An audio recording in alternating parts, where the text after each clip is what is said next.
So yan mga katikit, yan nilabas na ng DLTV ito, mga bagong bus na DLTV sa Star. Yan, 1842. At saka 1850. Yan, marami pa po yan doon sa unahan.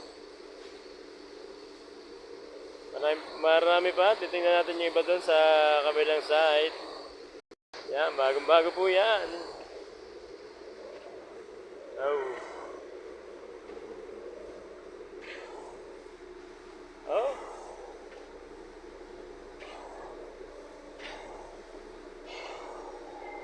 DLTV is a Star. Ganda, kinis. Ang taas na bus. Talagang quality itong is a Star ng DLTV Go. Yan, babiyahin na po yan. Papuntang Samar.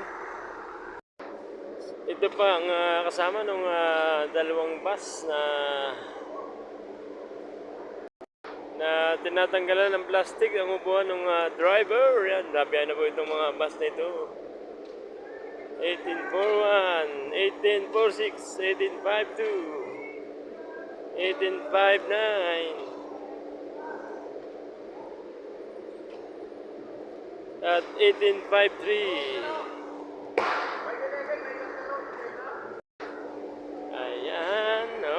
Nilabas na pang malakasan ng DLTV Go. Asia Star ito po. Asia Star, napaka taas na bus. Ayan, no?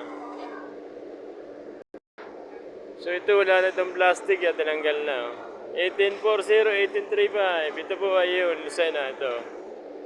Yung 1835. So mayroon po ditong Lucena, dalawa. Ito 1835, 1840 at 1849. Yan, tingnan natin ang loob ng Asia Star. Ayan, madilim pala. Yan, walang ilaw po. Kaya yan, kulay black pa rin yung kanyang upuan, leader. Ayan, oh, sarap niyang sandalan ng ulo ito. Malambot. May mga seatbelt din yan. Oh. 1855, 1844, 1847, 1843. Yan. So lilinisin po muna ang labas, loob at labas ng bus bago ito ibiyahe. Sa ngayon ay inaayos pa ng papilis itong mga bus na ito. Napakaganda, napakakinis. Kaya sakyan, sarap sakyan yan. Ayan, oh. Yeah, ito 1838, ito ang Lucena. At saka yung 1835. So papilis na Nintendo at prangkesa para makabiyahe.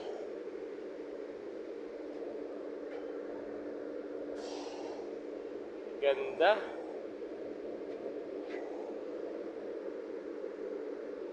Yan, sa mga pasahero ng DLTV Go, yan na po ang ating mga bagong bus. Ayan. Meron na po kayong masasakyang bagong bus ng DLTV Go, Asia Star. Masarap yan sakyan. Safety, may seatbelt, kanya-kanya seatbelt yan. Recline seat. Malakas ang aircon. Yan, air suspension din po yan, air suspension.